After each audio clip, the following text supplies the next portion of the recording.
Sustainable diet. Our choices matter. What will you learn? Lesson 1 explains how the food you eat, your health, and the planet are related. After this lesson, you will be able to explain how food is linked to big environmental issues, describe the benefits of healthy food for you and for the planet, explain how your food choices can have an impact on the planet and other people. Let's watch the video, Our Choices Matter. Every day you eat. 7 billion people around the world are doing the same. Food is not only a source of energy, it's a big part of our way of life, our traditions and culture. It brings joy and satisfaction into our lives. Just think about having your friends and family around you, sharing your favorite meal. And we all have our soft spots when it comes to food. Be it a bag of potato crisps, a prime ribeye steak, or a juicy passion fruit. By 2050, another 2 billion people will join the ranks of daily food consumers. And this poses some serious questions. Where will all this food come from? Will everyone have access to it? But most importantly, will you still be able to enjoy your favorite meals? We have all heard the tales of how modern ways of eating are bad for the planet, about the danger of losing biodiversity and altering food crops, about the amounts of water and land it takes to produce a single piece of meat, or how soon we will have more plastic in the ocean than fish. We get it. Our own world is in danger. But those are all big global problems, and you are just one person. But how much of a problem is really what you eat? Can your burger really be blamed for global warming? Well, the answer is yes. Your food choices matter a lot. About 25% of carbon emissions come from food. This means that food is one of the main causes of climate change. Meet Angus McKay, who has been working on global environmental problems for over 25 years. He is the director for the Division of Planet at the United Nations Institute for Training and Research. Different types of food have different impacts on our environment. They have different impacts on the amount of carbon that our societies generate. So you take a kilogram of beef, for example, that actually uses about 15,000 litres of water to produce. Now, if you take the same kilogram but of potatoes, it's a fraction of that. It's about 250 litres. Another way to look at the impact of the food that we eat is to look at its carbon intensity. So fruit and veg have a relatively low carbon intensity, kilogram of carbon for a kilogram of fruit and veg. Dairy products, a little bit more, about 4 kilograms. Beef, lamb, different types of meat, much higher. So beef is around about 20. What changes should we then make to our diets to help reducing climate change? I think being a vegetarian is probably, on balance, a good idea for the planet, but not everyone is ready for that. And of course, meat has other benefits. So there you can make a difference by cutting down on the amount of meat that you eat, or by switching from beef to chicken or fish. There's a direct link between food and major environmental problems, like deforestation, water scarcity, endangered species, and plastic pollution. As the human population has increased, more and more land has been turned into land for grazing or crops, often at the expense of nature. Let's take an apple. What's the story behind this apple? How is it produced? How is it stored? How is it transported? All of these are important questions. This apple might be relatively benign in terms of its environmental impact. Other apples, not so. So it really matters, and it really is important to understand the process.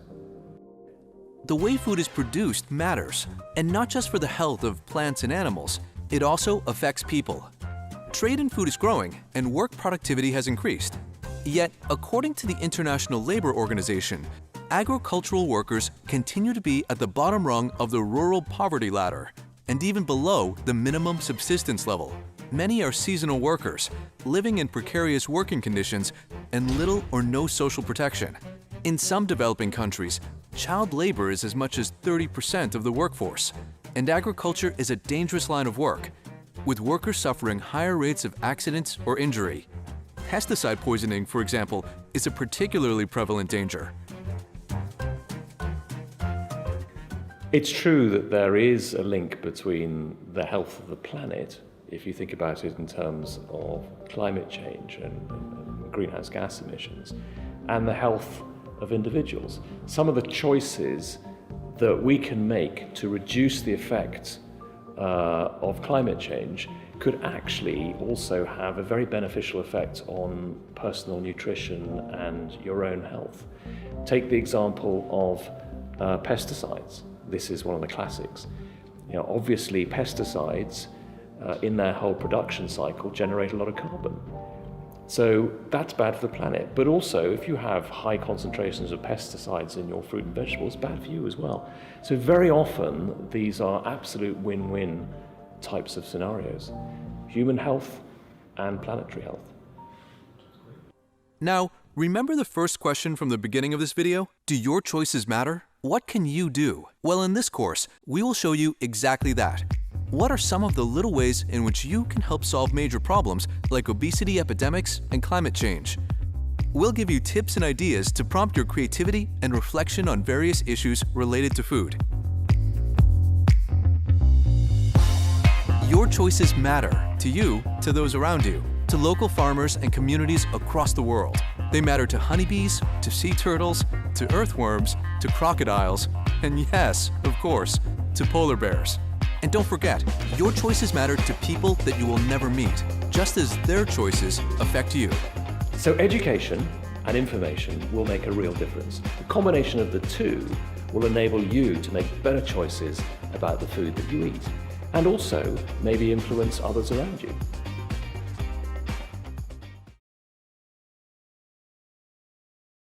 Let's go and have a look at the fact sheet. What is at stake? Did you pay attention? Let's drag and link the elements to reconstruct some of the main challenges of food systems outlined in the video. Now, I've had low awareness with food choices that are not healthy or sustainable.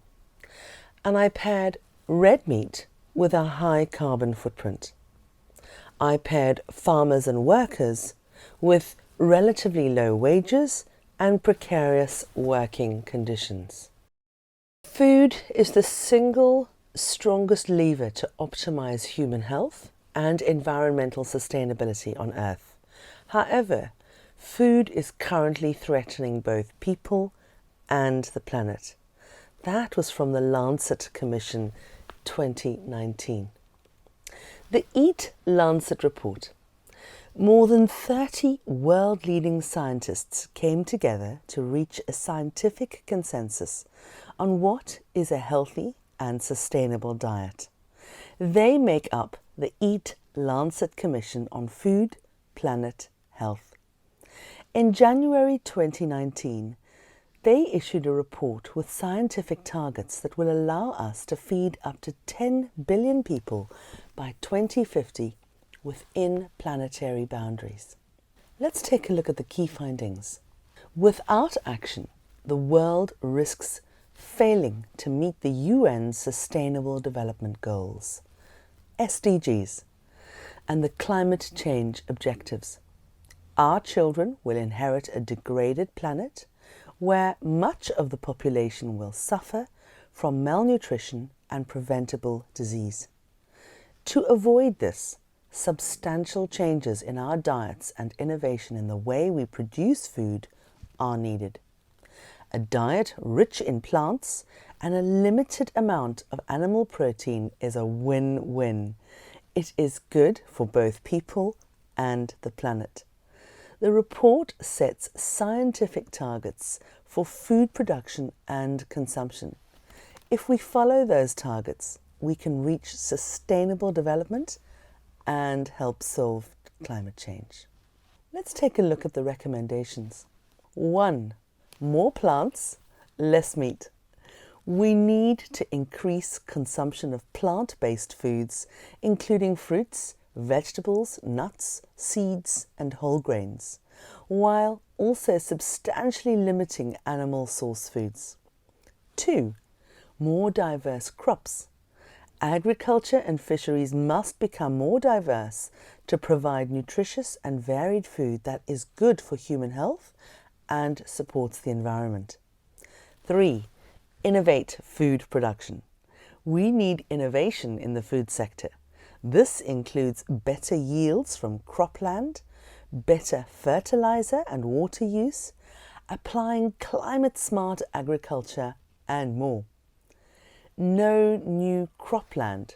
Humanity needs to feed on existing agricultural land while also restoring and protecting biodiversity are needed. Approximately 50% of Earth should remain intact ecosystems. 5. Reduce food waste. We need to reduce food losses in production and food waste by individuals and retailers by 50%.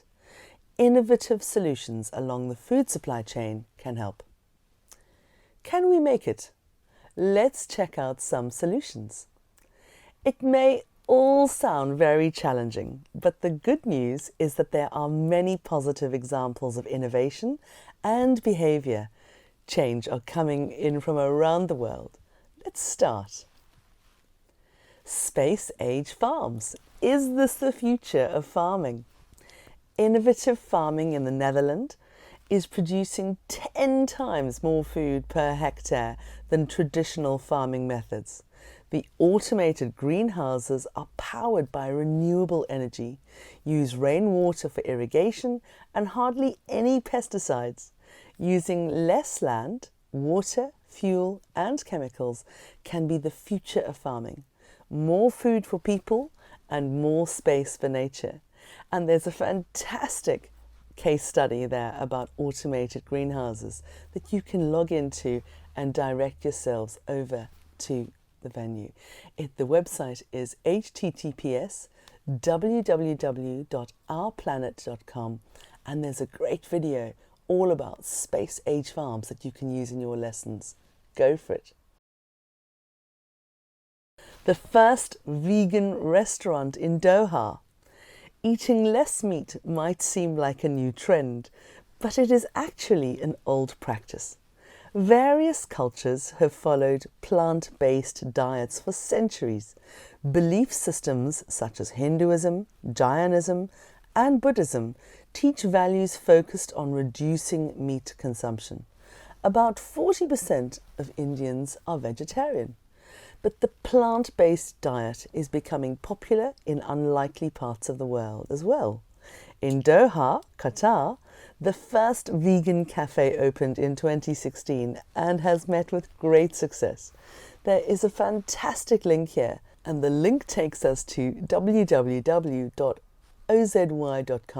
Rising Stars. He built Qatar's first ever vegan cafe and they came. It's a great story, a fantastic case study. So deliver that to your students. The future of food. The world of food is changing, driven by health and environmental considerations. Can you think of examples around you that demonstrate those trends?